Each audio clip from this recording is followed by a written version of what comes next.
Well, hello, and welcome to part 3 of my 5-part series on the 2 knights versus a pawn checkmate drills that I've been preparing over the last little while. So we have seen drill number 1, which was like a short mate in 3, and we've seen drill number 2, which was also a short mate in 5, I think. Based on the position that I obtained from James Mason's classic Principles of Chess book. And now we're coming up to modern times, and I'm going to show you my attempt, all right, to do the checkmate that they have on the iPad. It's chess.com's chess app, okay, for iOS, I suppose. It's on my iPad, and it looks like this. So those of you who have that will maybe have tried it, and maybe you've seen it.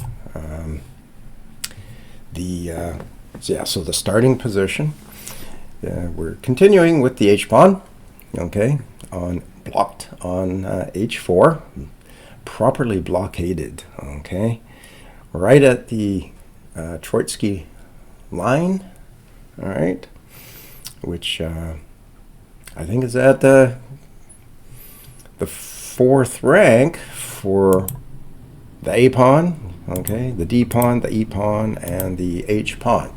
All right, so you can blockade those earlier, further up the board. However, according to Troitsky, which I think has more or less been proven, if you want to be able to force a checkmate in the allotted number of moves, 50 moves, and I'm not even sure that actually works, by the way. So I think there were some positions which took like 115 moves, according to Wikipedia. So therefore, would not be doable, all right, based on the rules that we have to follow in chess. But this particular one, this position is great.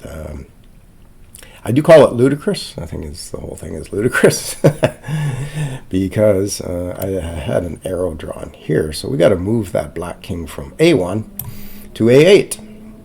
Would have been a lot nicer if they would have had him, trapped over there in A8, okay, and then, force us to move him across the board at the top. Maybe that would have been better, but I think there's a reason why they didn't do that, okay. For one, I think it's almost impossible, okay, against Stockfish, especially, strong computer, to be able to punch that balloon, because to me, the maneuver that you got to do is it's like the king is a balloon, and you got to boom, keep batting it around with the knight, right? And the king sort of acts a little bit like a platform, and like the white king, that is, to kind of keep that balloon up in the air a little bit as well. But the the knight is the one that sort of gives a little pop, a little nudge every now and then, which we'll see. I'm going to hit the play button soon here, and what's going to happen here. This is my epic failure at trying to checkmate in the H8 corner, but a funny thing happened along the way to the H8 corner. Let's take a look and see. Let's get her going. And there's a maneuver that my knight is doing, and he may not be doing it correctly, but I learned it from a video that Chess Dojo put out. I think it's just a few months ago, actually. Jesse. So here's my attempt, to sort of try to do what he was teaching. And it's a very good video, by the way. So you obviously want, at some point, to learn how to do something along this line. You'll see that I'm very successfully keeping that black king along the left edge of the board, and I got him up to the A8 corner, and then I didn't know what to do. I struggled mightily to figure out how to get him out of there and get him over to H8, right? Which is where we're going to checkmate the king, okay? And there's a queen on the board, and there's a accidental checkmate on the board right now. All right, so I'm going to confess I did not know what I was doing here. And I really was making an earnest attempt to move the black king over to the H8 corner. But now I think I realize I have an answer to the question that I posed, which is, why didn't they start us in this corner over here? All right. And it might have made our task a little easier, right, to drag this guy along, to this corner. And I think the answer is that because you might stumble across a checkmate, okay, that you're not supposed to know about. So I'm going to believe them when they say that H8 is the only corner that you can do this checkmate. But I think we should rephrase it and say that as long as your opponent doesn't do anything stupid, which is what he did here, and allowed me to trap him in my very next move, all right? And here's where you'll know that I don't know what I'm doing, right? That I did not know what I was doing, because I would have made that move, okay, to cut off this guy's access here to A7. And I didn't do that. I moved the knight because I still wanted to get him out of this corner, okay, and over here. And then, anyway, so it's one of these kind of weird things that, now all of a sudden, we're here. All right, and we have an M6 on the board. All right, we have an M6 on the board because we have this position and white to move. All right, so this is how I came up with our drill number 3, okay? And I called it let's circle back, all right? Because, all right, this is the position, all right? This is exact position with one problem. Let's hit start. Yeah, that position is with black to move. Black gets that move in, and we don't have checkmate showing on the board. What we have is an evaluation bar that reads 6.98 plus 6.98 for white. Now it probably should read, maybe like a mate in, I don't know, like 18 or something, because it's possible to reconfigure. All right, so we called this one let's circle back for a reason. What we're going to do is we're going to triangulate, all right, back to the starting position, only this time it'll be white to move. All right, this is the trick to the drill. And we'll first demonstrate, though, that if it's black to move, that we can't do anything. Okay, we can get a check in. Okay, it can look like we're doing something. We got him stalemated, but we got that age-old problem, right, with the two knights, which is it takes 2 moves to do the checkmate. And yeah, we missed it. We missed it by 1. We're going to lose our pieces here at some point, right? All right. Okay, I hope that you trust me on this, okay, that this position is no good. It's funny, right? It's frustrating to know that, but that's a fact. So you start this triangulation by moving to C6, okay?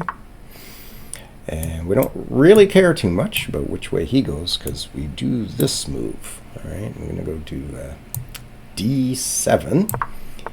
And we have that luxury because our knight is doing yeoman's duty, controlling that all-important b7 square, which would end our attempt, okay, to checkmate that king.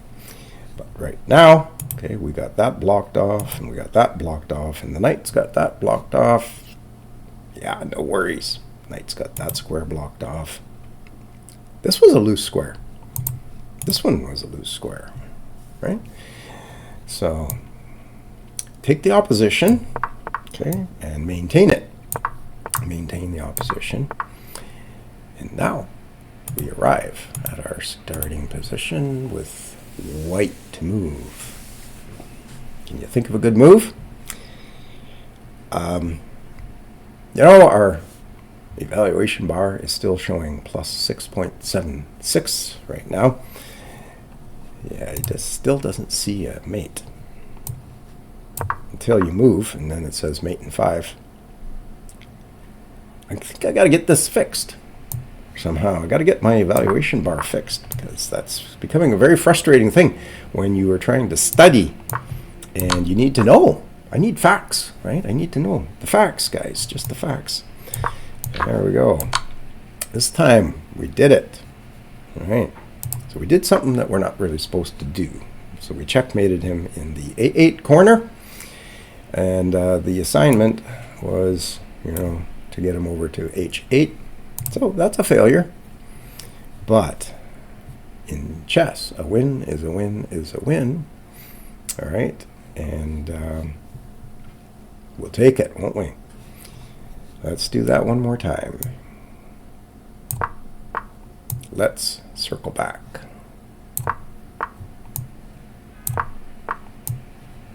Nice and slow. Nice and slow. There it is. Now it shows mate in 6. My computer finally caught up with the action here. Bingo. We get a check. And another check. And now we get that mate just in the nick of time. And that, my friends, is drill number 3. You had a sneak peek, okay, at what you're going to see in drill number 4. All right.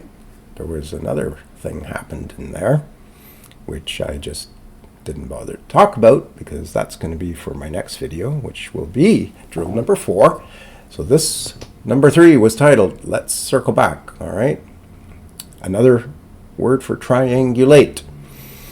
And that's what we had to do. So this drill I modeled after drill number 3 for the queen versus rook. Okay, if you guys are doing that on chess.com, you know, you get in there and you do your checkmate drills, right? All these elementary drills that we're supposed to do. Well, that number 3 is the Philidor position, and it's the unfortunate one where it's white's turn to move, okay? And of course he wants to put black in Zugzwang, but the way to do it is to come back to that same position, but with black to move. So I want to pass the move. And here, I wanted to come back to the starting position with it being white to move instead of black. All right. So, yeah, so this was my failed attempt to beat the advanced drill on the iPad app. Now, I still got a checkmate. But it feels bad, right? It feels like a failure because I didn't do it in the right corner. I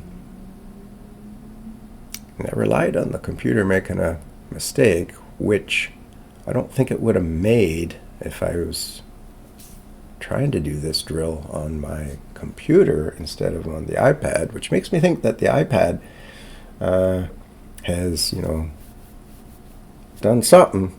Attenuated, I think, the computer strength just for that purpose. All right, so that it, so that we can actually achieve our objective with the help, right, of our opponent. Because I think with perfect play, I don't think I have a chance to do this anyway. So stay tuned for drill number 4 in my next video. Thank you for watching, and as always, stay cool.